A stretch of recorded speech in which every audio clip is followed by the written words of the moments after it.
Whilst the audience thinks of other questions to ask, we've been running a soapbox slot throughout these meetings, and that is exactly what it says. It's open to absolutely anyone to say what they want.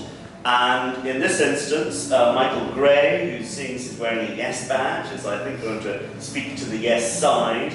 Because this is a more informal gathering, if anyone else suddenly gets the urge to proselytise for yes, no, or indeed any other sort of wonderful middle ground, then do make yourself known. But whilst we're listening to Michael, you might like to think of other questions and other points you want to put to David in particular, and myself. I would also point out David's book on federalism, which might give us another place to go with this conversation. But first, for the Yes campaign, Michael Gray.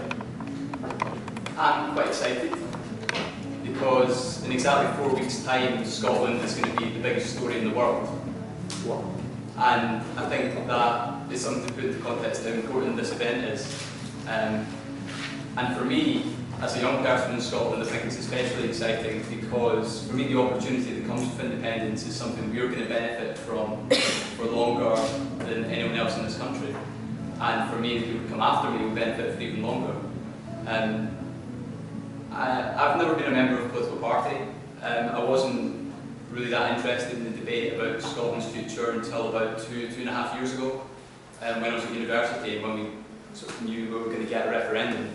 And it was at that point, on 3 grounds, that I decided I was going to support independence. The first was for democratic reform, the second was for a chance for a more equal society, and the final chance was for a just contribution to international affairs.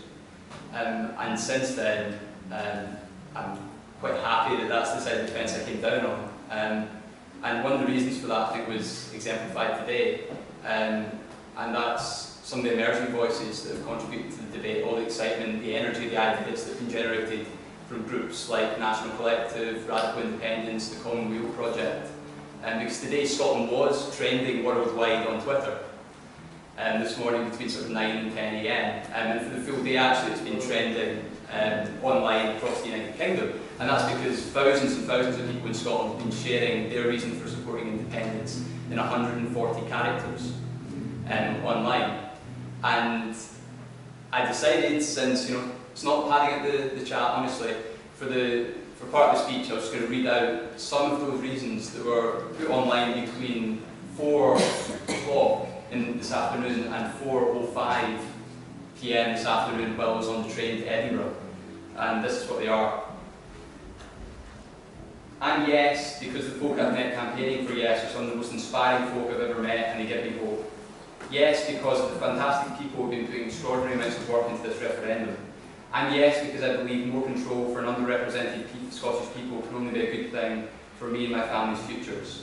I'm Yes because can you imagine the party we'll be having on the 19th? I'm Yes because we deserve to be fairly represented, we deserve free healthcare, and we have the opportunity to rid the UK of nuclear weapons. I'm Yes because I want to see an end to food banks in Scotland. I believe Ian Duncan Smith's reforms in Westminster are directly responsible for the 400% increase. I'm Yes because I believe the health and education of my child should be a right, not a privilege. I believe we deserve leaders we elected. Yes because I want to live in an equal society. I'm Yes because we need a new Labour Party which cares about Scotland, not about seats in the House of Lords. I'm Yes because we should be judged on how we look after our vulnerable, not the strongest. I'm Yes because Scotland believes in a better country for all, so should you.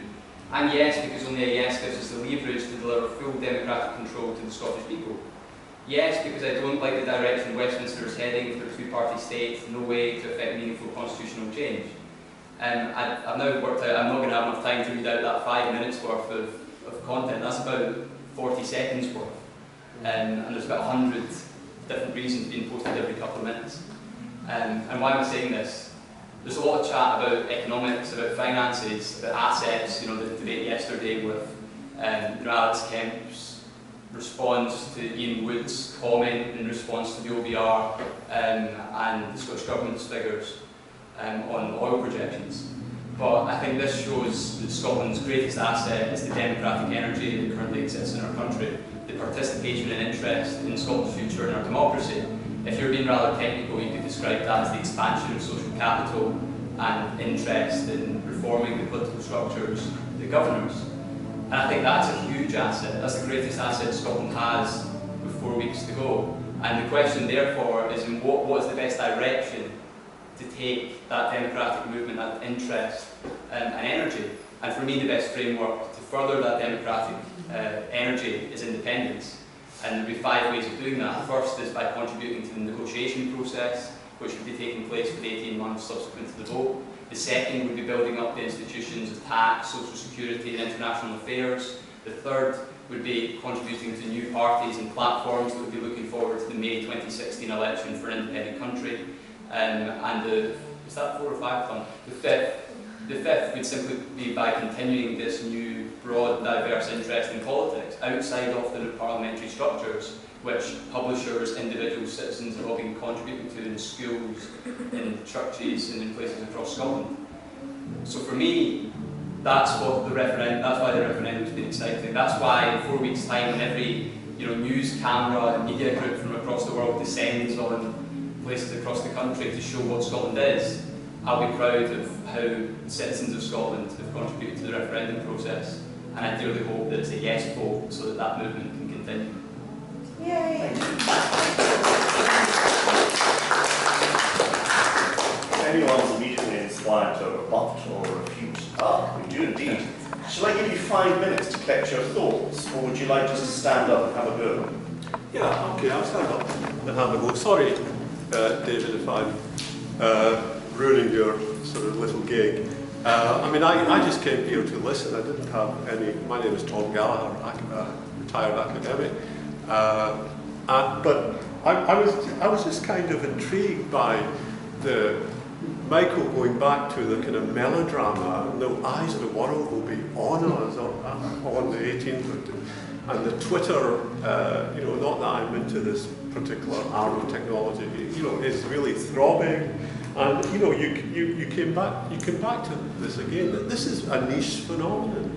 There is only a very small, thin group of people really hung up what's happening. People, the cosmopolitans, people who hope to have a professional type of career managing the affairs of the little folk of Scotland, who have most of the time actually been bystanders. And you paint a very elegiac picture of a nation in ferment, constant debate. But this referendum has passed most people by. There was an opinion poll recently which showed that most people want it to be over and done with. They feel that it's been a diversion, that perhaps those in power could have concentrated on other things. It's interesting that the yes folk didn't. They wanted this to go on and on. It was like some kind of hippie festival almost. I mean, I think that I'm capable, of course, of being wrong. I think there will be a no vote without a large majority. I hope, for the sake of the nationalist cause, that is the case, because this country has been badly scarred, by this whole exercise. I mean, the monstering of people like the historian Chris Waitley by a senior figure in the SNP, what was disgraceful, and what happened to the director of Barhead Travel, one of the biggest employer in the travel industry in Scotland. I'm finishing now. So I take issue with your happy-clappy description of what's happened. I mean, for a lot of people, they've pulled the covers over their head and they just want the bloody thing to be over and done with. Tom, could I ask you, whilst you're on your feet, to address, I mean, you spoke there largely about tactics and manner and whatever, which is fair enough. I just wonder if you were to tap into that same kind of romance or elegiaism, what would be your elegy to the Union? Well, let me come clean. The Union is boring. The Union isn't exciting or provocative. It's been there for 300 years. It's unglamorous. People are used to it. They will only miss it if suddenly it is no longer there, and there will be a void that will not be filled by the successor state. But it's interesting, and this was confirmed in John Curtis's social attitudes survey, that there was a big surge in support among people saying, yeah, our primary identity is British. We see ourselves as British Scots. It went up from, I think, 25 to the early 30s. And there have been quite a number of people on social media who have articulated a sense of Britishness with real verve and conviction. So I think one of the good things that's come out of this is that people no longer need to feel that they're in the closet if they are primarily British. Okay, Tom, thank you very much indeed.